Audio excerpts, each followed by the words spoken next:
Jesus é bom. Marcos capítulo de número 4. Marcos capítulo de número 4. Oh, glória a Deus. Versículo de número 35. Vamos fazer melhor? Vamos ler a partir do 38. Vai ser mais rápido aqui a leitura e você vai entender. Versículo 38. Diz assim o texto. Marcos 4, 38. E ele estava na polpa, alguma tradução diz assim, porão, dormindo sobre uma almofada. E despertaram-no, dizendo-lhe: Mestre, não se te dá que pereçamos? E ele, despertando, repreendeu o vento e disse ao mar: Cala-te e aquieta-te.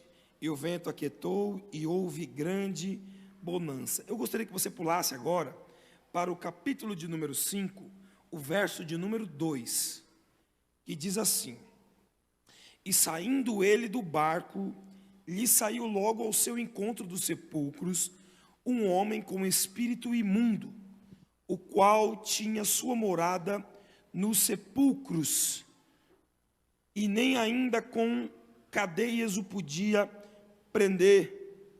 Versículo de número 8, porque lhe dizia: Sai deste homem, espírito imundo. Verso 9, lhe perguntou: Qual é o nome? E ele respondeu dizendo: Legião é o meu nome, porque somos muitos. E rogava-lhe muito que os não enviasse para fora daquela província. E andava ali pastando no monte uma grande manada de porcos, e todos aqueles demônios lhe rogaram, dizendo: Manda-nos para aqueles porcos, para que entremos nele. E Jesus logo lhes permitiu, e saindo aqueles espíritos imundos, entraram nos porcos. E a manada se precipitou por um despenhadeiro no mar, e afogaram-se no mar. E os que apacentavam os porcos fugiram, e anunciaram na cidade e nos campos, e saíram a ver aquilo que tinha acontecido. E foram ter com Jesus, e viram o endemoniado, o que tivera a legião, assentado, vestido em perfeito juízo, e temeram. Versículo 16. E os que aquilo que tinham visto contaram-lhes o que acontecera ao endemoniado e acerca dos porcos, e começaram a rogar-lhe que saísse dos seus termos. Versículo 19. Jesus, porém, não lhe permitiu, mas disse: Vai para a tua casa, para os teus, anuncia quão grandes coisas o Senhor te fez e como teve misericórdia de ti. Fecha teus olhos. Meu Deus e meu Pai, em nome de Jesus, que nessa noite a tua palavra venha ser pregada, Jesus, que ela possa entrar em nosso coração e permanecer para sempre, em nome de Jesus. Amém. Podeis sentar, meus irmãos. Meus irmãos, eu serei sucinto, não é conversa de pregador, tá? Mas eu queria que você prestasse bastante atenção. Eu normalmente, quando ministro em cultos de missões, eu trago slides e tal, mas hoje eu não vou trazer slides. Hoje eu quero pregar a palavra e te contar algo do que Deus tem feito nas nossas vidas, e assim também o que Ele faz através da sua, e você nem sabe. Meus irmãos, esse texto é um texto muito conhecido, é um texto missionário, aonde Jesus ele faz uma obra missionária, viajando para uma outra região para pregar o Evangelho. Estava Jesus na Galileia pregando, no mar da Galileia, e ali depois de pregar, Jesus sente no seu coração e diz aos discípulos: Vamos para o outro lado da margem. Do outro lado da margem haviam 3 regiões. Eu disse quantas? Quando Jesus diz vamos para o outro lado, ele não disse exatamente para onde ir. Ele disse apenas: vamos atravessar para o outro lado. Só que do outro lado havia a região do deserto, o deserto de Parã, nas bandas do sul, e a região de Gadara, aonde Gadara era conhecido e temida por ser região de demônios. Eu lembro quando eu era criança, às vezes a gente passava a noite por um terreno escuro, onde o pessoal colocava uma velinha, a gente dizia: esse terreno é terreno de demônio, não vou entrar aqui não. Quando a gente é criança, a gente tem essas ideias, né? E temos medo. Porém, os discípulos entram no barco, acreditando que Jesus acordado estaria e podendo acompanhá-los e direcionando para que lado eles iriam.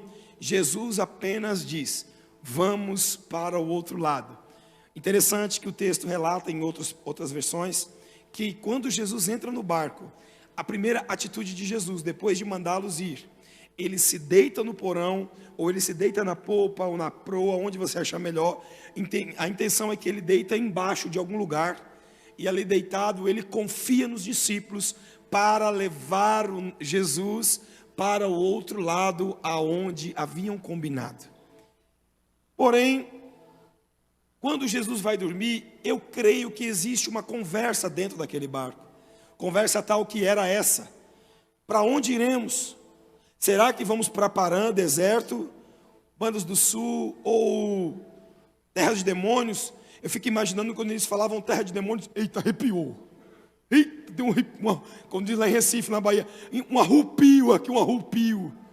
Então, esse temor é algo que muitas vezes não tem que nos cercar, mas cercar a quem está achando que está causando temor. Você não pegou, mas eu vou te dizer. O temor não estava com quem estava no barco, mas estava em quem ia receber o dono de todas as coisas. Muitas vezes nós nos preocupamos em ser escolhidos. Decidimos na nossa vida que alguém aponte o dedo para nós e diga: você, venha, eu escolho você. Quando Deus está nos direcionando e dizendo: não se preocupe por quem vai te escolher, mas comece você a escolher quem você vai estar do seu lado. Quem vai estar do seu lado. Então Jesus está dizendo, quando ele vai dormir, existe uma frase? Não, existe um momento em que o comportamento dele já fala. Ele diz: eu confio em vocês, me levem para o outro lado. Quando vocês chegarem na metade do caminho, vocês saberão para onde eu vou. Meus irmãos, eu não sei se alguém já pescou em alto mar aqui. Alguém já pescou em alto mar? Já pescou? Vocês que já pescaram em alto mar, quando a gente não enxerga mais a cidade, os prédios e nada do tipo, o que acontece? Como é que nós sabemos a direção? Através de uma bússola? Sim ou não? Ou através de um GPS? Hoje está mais moderno, né? Hoje tem GPS. Mas interessante que quando... Uma vez eu fui fazer uma pescaria lá em Jaboatão dos Guararapes, em Pernambuco. E, meu irmão, daqui a pouco eu não vi mais os prédios. Eu comecei a ficar angustiado, porque eu não sabia onde eu estava. Eu só via água por todos os lados. Eu comecei a ficar com uma angústia, um vazio. Meu Deus do céu, se todo mundo morrer, para onde eu vou? Vou ficar igual o dono da Wilson, né? Preso em algum lugar aí, e vou ficar ali esperando, né? Espero que tenha alguma ilha para cá. Mas imagina você em um lugar perdido, sem saber para onde ir. Como é que eu sei quando eu estou chegando no lugar desejado? Quando o bico do barco, a ponta do barco aponta, e ali onde ele apontar vai começar a direcionar o início de algum lugar. Ou seja, quando o barco dos discípulos apontou para Gadara, eles viram Gadara, eles perceberam que ali eles estavam indo diretamente para Gadara. Jesus já sabia que o lugar de evangelizar era o lugar de Gadara, terra dos demônios. Perdão, a terra não era dos demônios, eles apenas habitavam, a terra ainda era de Jesus.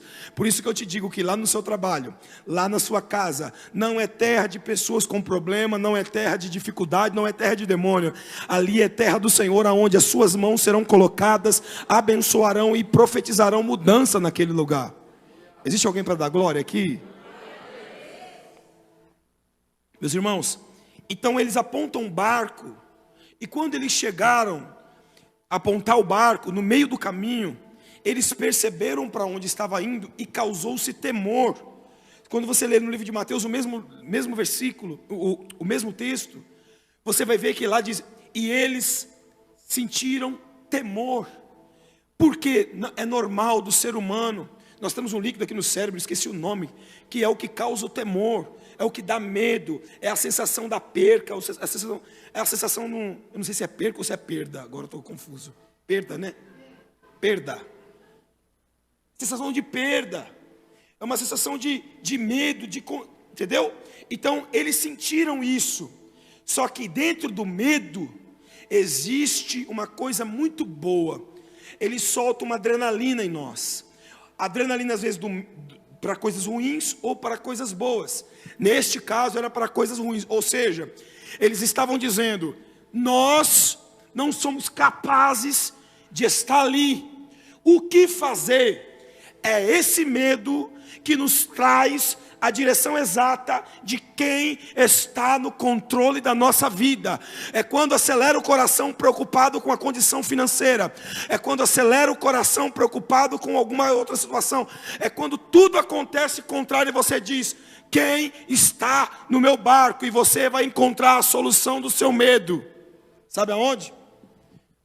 Quando você sentir medo, crente, e não souber o que fazer, tem um segredo. Quer aprender? Posso ensinar? Desce e chama por ele. Desce e clama o nome dele. Que de uma coisa eu te garanto: abandonado você não está. Sozinho você não vai. Deixa eu te falar por que eu estou dizendo isso. Na trajetória do Evangelho, os mártires do Evangelho, todos passado, antes de 1860 para trás, morreram por amor ao Evangelho para proliferar o nome de Jesus, para aumentar o nome de Jesus, para crescer nos lugares. Para isso, eles tinham que condicionar a vida deles ao medo de não saber o que vai acontecer quando chegar lá. Deixa eu fazer uma pergunta: qual o missionário da Igreja Maranata que vai sair daqui hoje e vai pregar na Coreia com a cara e a coragem? Vai. Você viu o que está te esperando lá? Bomba chiando, o pau cantando lá, ó. A questão é que quando Jesus está dizendo: vamos para o outro lado, estou ensinando vocês a fazer missões, quem disse que vai ser fácil? Muitas pessoas desistem de levar o Evangelho pela dificuldade que a trajetória nos causa, pela dificuldade que tem na trajetória de levar esse Evangelho. Quer ver um exemplo? É muito difícil para você muitas vezes pregar o Evangelho para o teu filho, porque você se sente muito intimidado, ou até mesmo para o teu pai, para tua mãe, para o teu avô, para tua avó, para o teu vizinho, não importa para quem seja, você é intimidado. Isso é uma adrenalina de medo, meu irmão. Mas a palavra do Senhor, ela nos diz, assim como no livro de Provérbios, no capítulo de número 20, e também no livro de Coríntios, quando Paulo fala: eu dispus a minha vida para pregar o teu Evangelho, não o meu. Ainda que eu morra, ele está dizendo que eu morra, mas que eu tenho a certeza do que o que eu estou levando é vida para o lugar. Eita! Não é o que você condiciona de vida para você, é o que você condiciona de vida para o coletivo. Quando você se preocupa com o coletivo... Eita, Jesus está aqui, viu, meu irmão? Muitos de nós estamos preocupados com nós mesmos, só com a gente, comigo, com o meu eu. Meu irmão, não existe evangelho só para você. A Bíblia diz que Deus amou o mundo de tal maneira, e não amou só você, Ele amou você e o teu irmão. Ou seja, a ligação entre você e o teu irmão é a união do Evangelho puro, sincero, verdadeiro e íntegro. Deus não faz nada no pessoal que não sirva para o coletivo. Para com esse negócio de que eu quero só para mim. Você não vai ter. Esses dias eu soltei na internet uma coisa, até viralizou na internet. Eu falei assim: você não vai para Miami. Ai, pastor, eu quero para Disney. Ai, pastor, eu quero para Disney. Eu quero ir para Dubai. Ah, legal, mas você não vai. Eu não mereço, não é por merecimento, é por entendimento. Enquanto você não entender que a sua missão dentro do barco é desenvolver o seu ministério para levar a outra pessoa o que você tem, você nunca tem condição de ir para qualquer outro lugar. Deixa eu melhorar a minha explicação. Você não tem a condição de ir para um lugar para desfrutar com o seu irmão passando necessidade do seu lado. Deixa eu te explicar uma coisa. Isso eu vivi na pele. Está aqui minha mãe e meu irmão. Eu já viajei, meu irmão, para tudo que você imaginar. Eu não me lembro quantas vezes eu comprei uma passagem para viajar. Mas eu me lembro de quantas cestas básicas eu entreguei antes de viajar. Quantas famílias eu reuni para poder levar uma comida. Não porque eu quis levar, é porque eu entendi que para eu viajar, para eu usufruir, que eu ainda não fiz isso, é só viajar para o Evangelho. Para eu viver isso, eu preciso fazer aqui por alguém que precisa. Deixa eu explicar, eu tenho um projeto missionário em Roraima há anos, há 5 anos.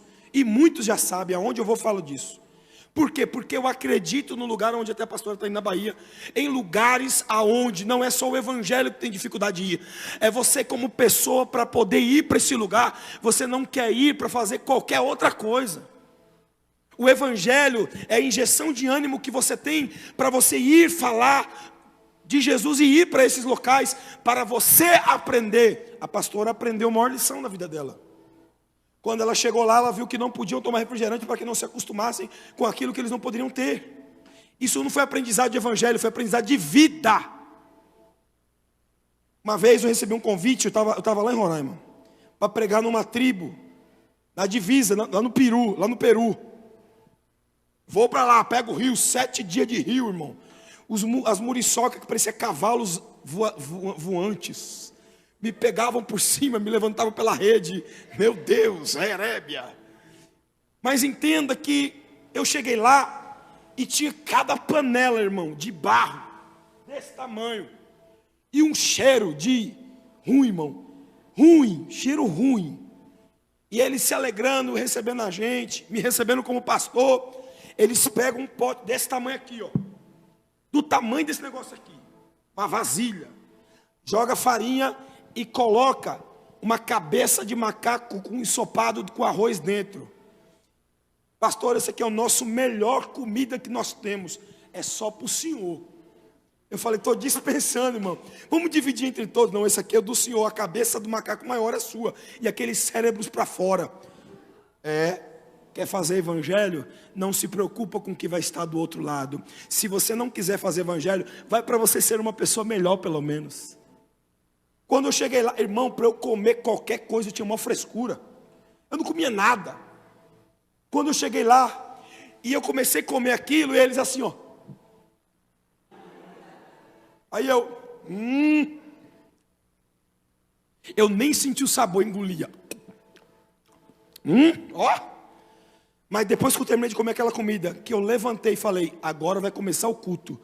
Todo mundo olhou para mim, sentou no chão e não deixava de prestar atenção. Se eu tivesse rejeitado aquela comida, vou te falar o que ia acontecer. Eles não iriam me ouvir. Porque se eles não o que eles comem não serve para mim, eles também não servem para me ouvir. Eu não posso dar de comer para alguém se eu não como. Escute, eu não posso pregar um evangelho que eu não vivo. Eu não posso fazer algo. Eita, Deus está aqui. Eu não posso fazer algo para Jesus e não fazer para alguém, porque eu não estou fazendo, porque é impossível você dizer, eu amo Deus e não ama teu irmão. Você não ama Deus coisa nenhuma, você só ama o teu umbigo. Estou falando para mim, tá? Mas Jesus está no barco, nanando, dormindo. Os discípulos chamam Jesus. Jesus diz, o que foi? Senhor, o demônio mandou tempestade para parar a gente. Mandou um mar ficar furioso para nos tragar. E a gente não sabia o que fazer. Deixa eu explicar. Por que Jesus confiou neles a embarcação?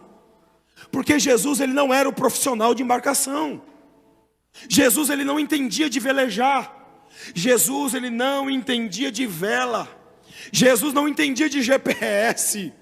Jesus não entendia de nada no barco. Jesus no barco ele somente dormia, comia, pregava em cima do barco, cantava, mas ele não sabia velejar. Assim também, lá no seu trabalho, a Bíblia diz que Jesus só foi carpinteiro. Se tiver carpinteiro aqui, aí pode chamar Jesus para trabalhar que ele entende. Mas se for de outra área qualquer, Não adianta você chamar Jesus para fazer por você que Ele não vai fazer. Jesus vai dizer assim: vai lá você e me leva para lá, porque vai acontecer alguma coisa. Meu irmão, uma vez eu estava pregando numa igreja, eu ganhei uma pessoa para Jesus, o nome dele é Vinícius, é um médico. Ele era residente na época, aí ele se formou e começou a ser médico no hospital da Zona Sul. Ele me ligou e falou assim: pastor, eu consegui um culto para a gente fazer toda segunda-feira, 14h, depois do almoço, para os médicos, vai ter uns 10, 15 médicos. Eu falei: obrigado, viu? Pode aqui. Que Jesus te dê em dobro, viu? 2 copos d'água. E ele chegou, lembra do Vinícius, o filho do Marcos?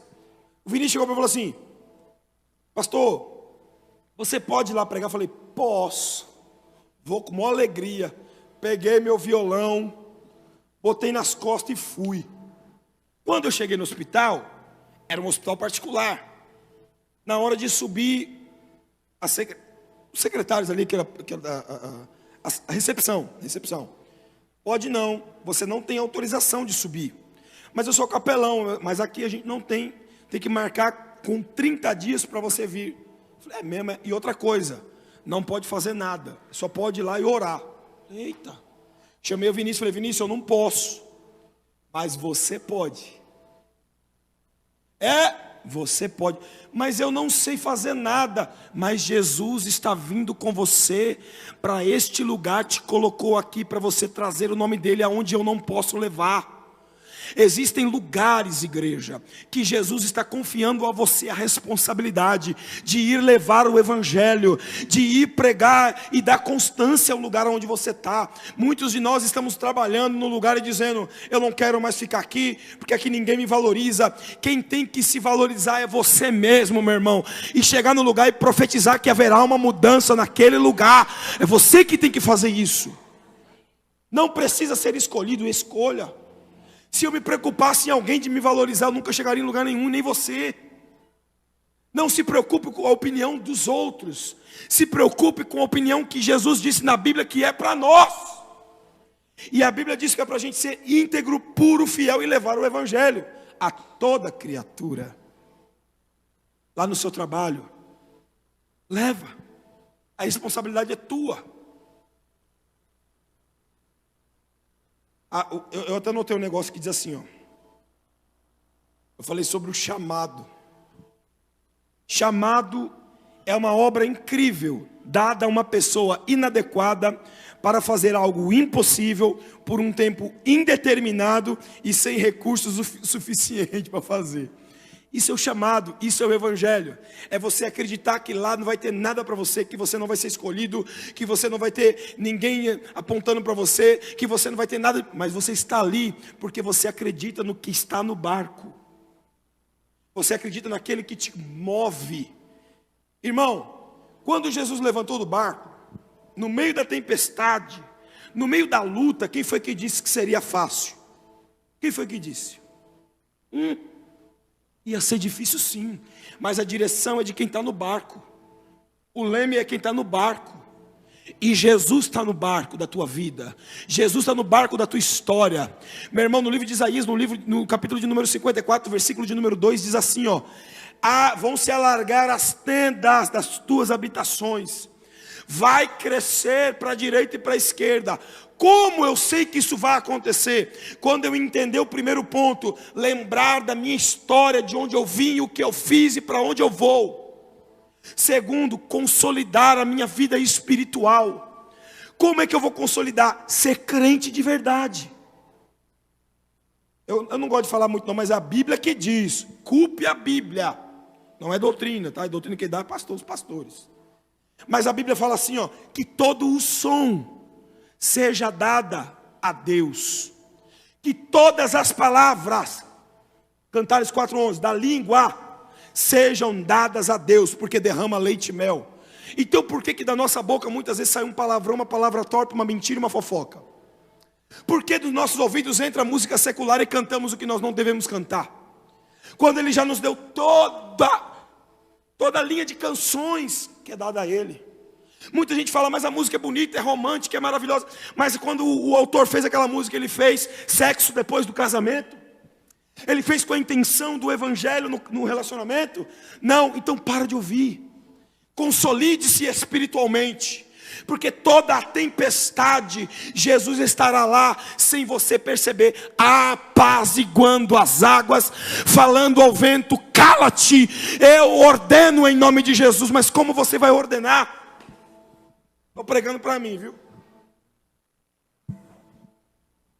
Nós só podemos ordenar algo diante a nossa trajetória de missões. A trajetória de missões não é só uma viagem daqui para Roraima, daqui para Bahia ou daqui para o teu vizinho. Não. A trajetória de missões é a tua própria vida. Quem você é? Deixa eu te explicar. Na minha rua, na pandemia, a minha rua é uma rua subindo assim, ó. E três casas abaixo, mais ou menos isso. Tinha lá toda sexta-feira um homem e duas filhas faziam uma festa de funk lá, sabe? Botava o som alto e as meninas ficavam dançando até o chão. Eita! Fazendo vídeo para vídeo de negócio de internet, de TikTok, as coisas. E a música rolando. E tinha uma irmã do coque. É coque que fala, né? Pastor? Eu morro de arrepio, pastor, dessas irmãs de coque. Eu não chego nem perto delas. Irmão, é perigosa, é uma bomba, viu? Vai. De repente você está andando naquela e fala, eis que te diga, irmão. Ai, meu Deus. Quando eu subo no monte, irmãos, eu fico bem longe delas. Mas eu queria que elas estivessem perto, mas eu fico longe porque vem, viu?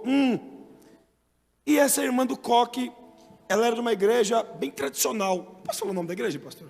Deus é amor. É mulher de oração.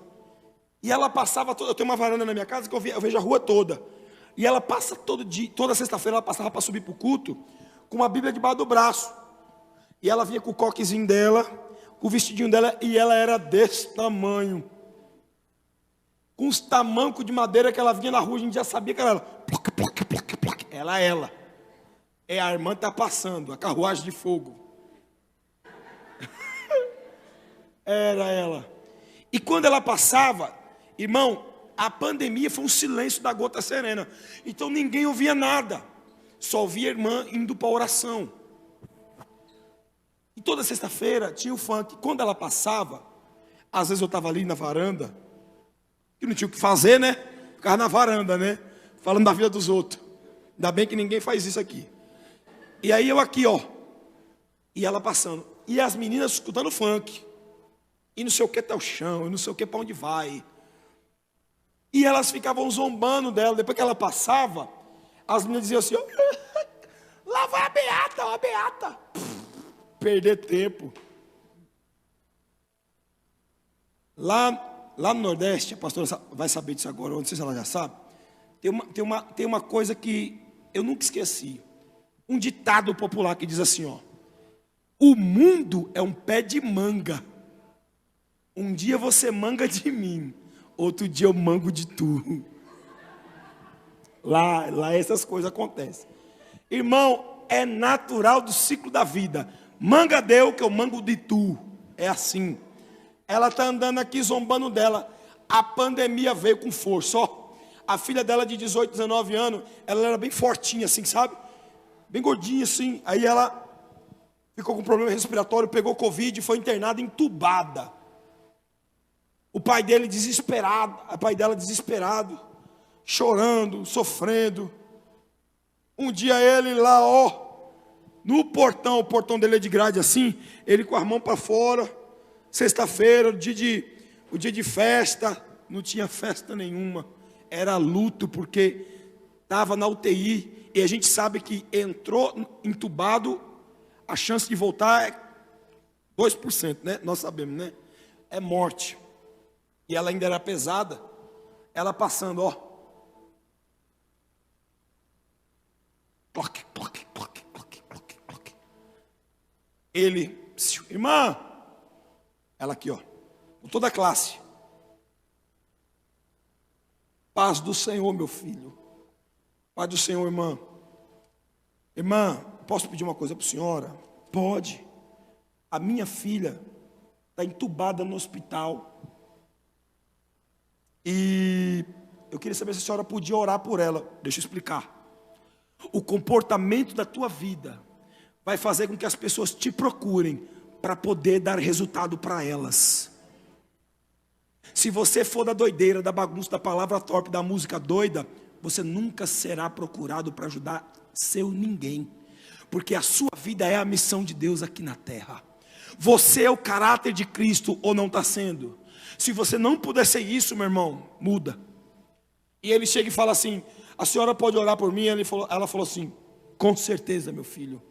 Você tem uma roupa dela. Ele abriu o portão, ela entrou, ela pegou a roupa da menina, levou ela no quarto, ela ungiu o quarto, ungiu a roupa e disse: meu filho, pela fé, pega essa roupa, dê um jeito, vá no hospital e manda entregar para ela. Tá bom. Ungiu, tá lá, pegou a roupa, levou no hospital.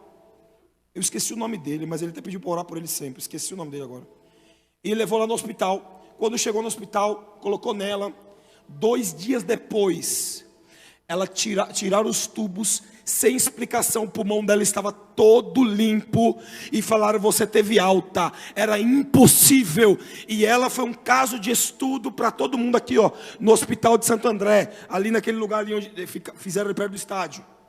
Fizeram estudo para saber como que em 2 dias o pulmão dela ficou 100%.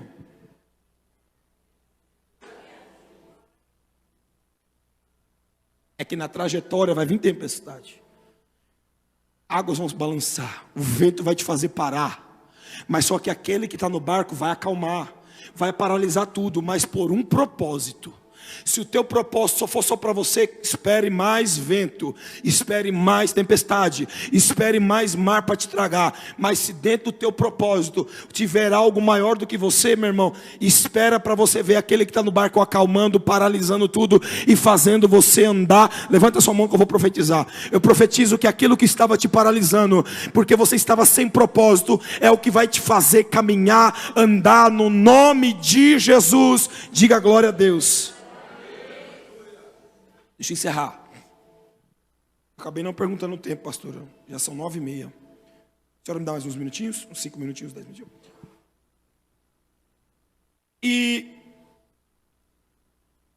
Lembrei. Ela chegou, pegou o lenço, foi para casa. A irmã está passando na outra sexta-feira. As 2 filhas no portão. O pai no portão. E ela aqui, ó. Cloque. Irmã, paz do Senhor, meu filho. Paz do Senhor, irmã. Irmã, a minha filha saiu do hospital, olha ela aqui, ó. Ela tá boa, foi aquela sua oração. Ela, não, foi o Deus da oração. Irmã, ela veio aqui, irmã, eu queria te pedir uma coisa. O quê? Os 3 fizeram isso aqui, ó. A gente quer aceitar Jesus como Salvador. Você é a missão de Deus na terra. Se você não servir de exemplo para alguém, para que você está aqui servindo a Deus? Para que você veio? Não adianta você falar que quer as coisas na igreja, se o que você tem que mais querer é fazer a obra de Deus e ser exemplo como Ele foi para você. O verdadeiro evangelho não é evangelho de coisas, é o evangelho que transforma. E ele não... Tem muita gente que fala assim: Jesus, eu estou vendo um anjo. É tudo mentira. A Bíblia não relata isso em lugar nenhum. Deus, Ele não vai descer para fazer mais nada. Deus deixou em nós essa missão. É em você essa missão. Você foi dada a missão para levar um evangelho frutífero de crescimento. Aleluia.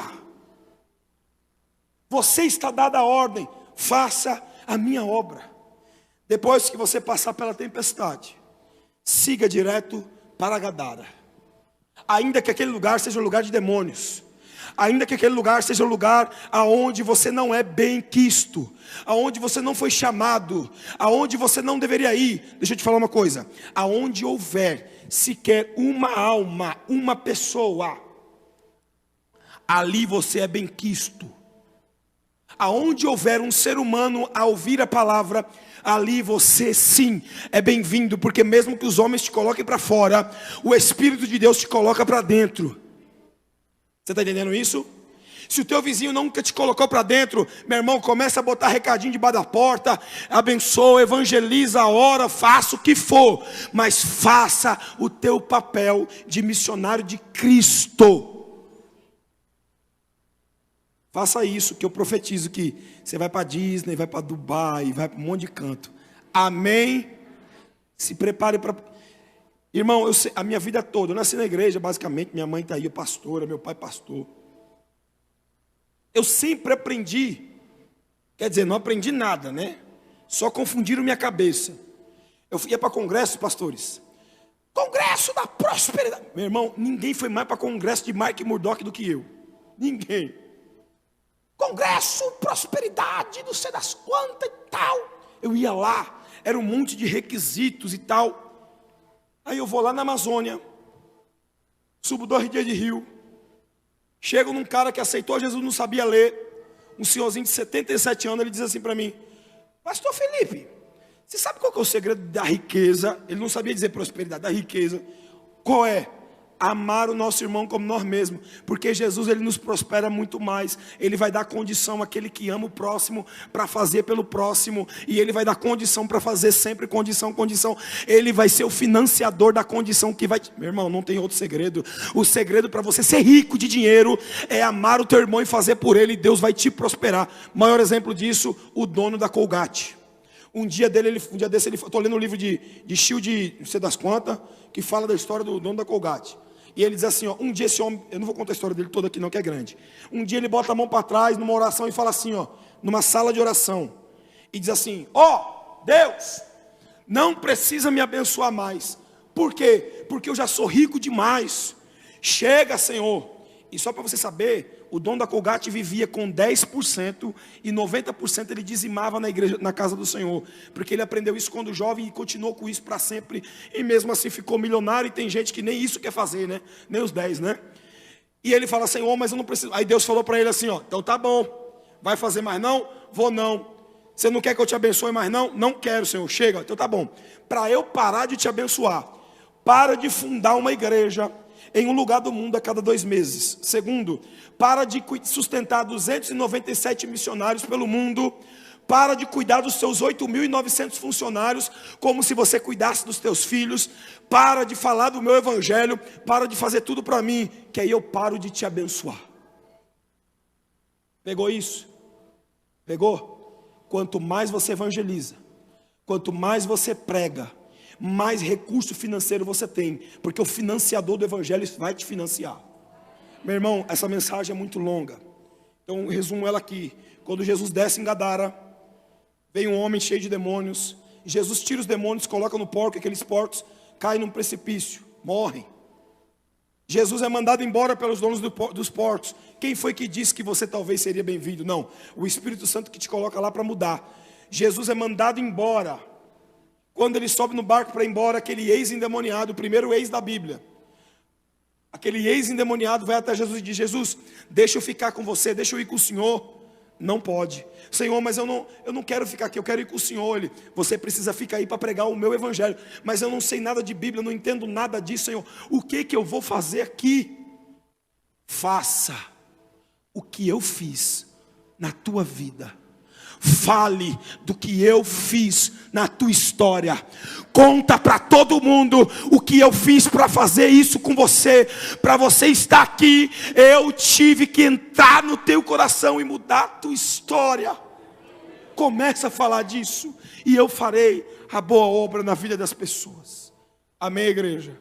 E depois de uns dias, aquele ex-endemoniado que dormia nos sepulcros, que se rasgava, estava andando por Gadara, nas 10 cidades de Decápolis, andando por ali, passeando, e uns perguntavam entre eles, quem é esse homem?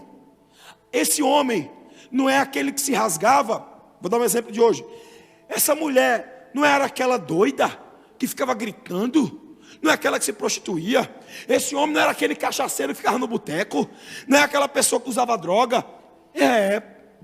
O que aconteceu com ele? O que aconteceu com ela? Vou lá perguntar já o que aconteceu.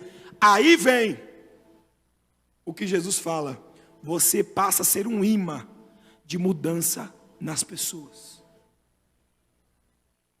Aí as pessoas chegaram nele e falaram: o que aconteceu com você? Jesus entrou na minha vida, mudou a minha história, fez um milagre em mim. E hoje, a região de Decápolis é a região mais evangelizada de toda a Ásia até hoje. Sabe por quê? Porque um acreditou no projeto e seguiu em frente. Amém, meus irmãos? Eu queria orar por você. Você pode ficar de pé por um minuto? Meu querido e minha querida, todas as vezes que eu venho a essa igreja, que eu sei que essa igreja se preocupa com missões, eu venho aqui com uma alegria no meu coração e com o desejo de pregar, que eu precisava de 5 horas para pregar. Para a gente, um dia faz uma vigília, pastor, traz me dá 5 horas de oportunidade para pregar e cantar. Vocês concordam com isso? Mas vocês vão vir? Então pode marcar a vigília que eu venho, viu? Traga a banda aí, a gente faz aquelas coisas todas, para Jesus. Mas deixa eu orar por você, deixa eu te perguntar. Você está disposto a ser como Jesus? Você está disposto a ser o que Cristo é? Mas antes de você decidir ser como Jesus, deixa eu dizer quais são os requisitos para ser como Jesus. Para você ser como Jesus, você vai ter que ter amigos que vão te trair. Para você ser como Jesus, você vai ter que ter amigos que vão te entregar. Para você ser como Jesus, você vai ter que ter amigos que vão te negar. Para você ser como Jesus, você vai ter que carregar a cruz dos outros para poder você se dizer como Jesus. Para você ser como Jesus, vai ter que ser crucificado vivo. Para ser como Jesus, vai ter que beber água com fezes. Para você ser como Jesus, vai ter que suportar a dor deste mundo. Está disposto a ser como Jesus? Porque se ainda assim, depois de tudo isso, estiver disposto, assim te diz o Senhor, eu tenho um galardão enorme para você aqui na glória, e eu estou te esperando para a gente usufruir junto disso. Nós vivermos a melhor fase, vai ser aqui no céu. Se você está disposto, levante sua mão que eu quero orar por você. Meu Deus e meu Pai, no nome de Jesus, eu venho aqui, Senhor Deus, através desta oração, clamar o teu santo nome, Deus, e dizer a ti, Jesus, como é bom te servir, como é bom caminhar com os nossos pés no caminho, ó Pai, sem volta, mas no caminho para Cristo, que é um caminho que não nos leva ao passado, mas que nos leva à glória. Ó Deus, em nome de Jesus, capacita esse homem, capacita essa mulher, que aonde ele for, aonde ela for, ele seja um baluarte, ó Pai, do teu evangelho. Seja, Senhor Deus, alguém cheio do poder de Deus, alguém cheio da manifestação da glória de Deus, que através dela, que ela seja o exemplo na rua dela, ó Pai, que ela seja o exemplo, ó Pai, na casa dela, que sejam eles o exemplo, Senhor Deus, aonde colocar a planta dos teus pés, porque ali nós sabemos, Jesus, o teu evangelho, se não for pregado em palavras, será pregado em gestos. Assim, Deus, nós declaramos diante de ti, ó Pai, nós queremos a tua presença, queremos a tua glória, queremos, Senhor Deus, fazer a tua vontade. E eu te peço aqui agora por todos estes que estão aqui, por todos nós, Jesus, Senhor Deus, se tiver problema de demônio na casa, ó Pai, sai agora, porque vai pregar o teu evangelho em nome de Jesus, ó Pai. Se tiver alguém com doença, ó Pai, tira, porque ela precisa caminhar para pregar o evangelho. Se tiver alguém, Senhor Deus, com alguma doença, alguma praga, saia agora no nome glorioso de Jesus. Se tiver alguma coisa financeira que está atrapalhando pregar, recupera as finanças no nome de Jesus. Receba essa palavra de oração em nome do Pai, do Filho e do Espírito Santo. Fecha a tua mão e diga: eu recebo e vou pregar até os últimos dias, em nome de Jesus. Aplauda Jesus. Amém.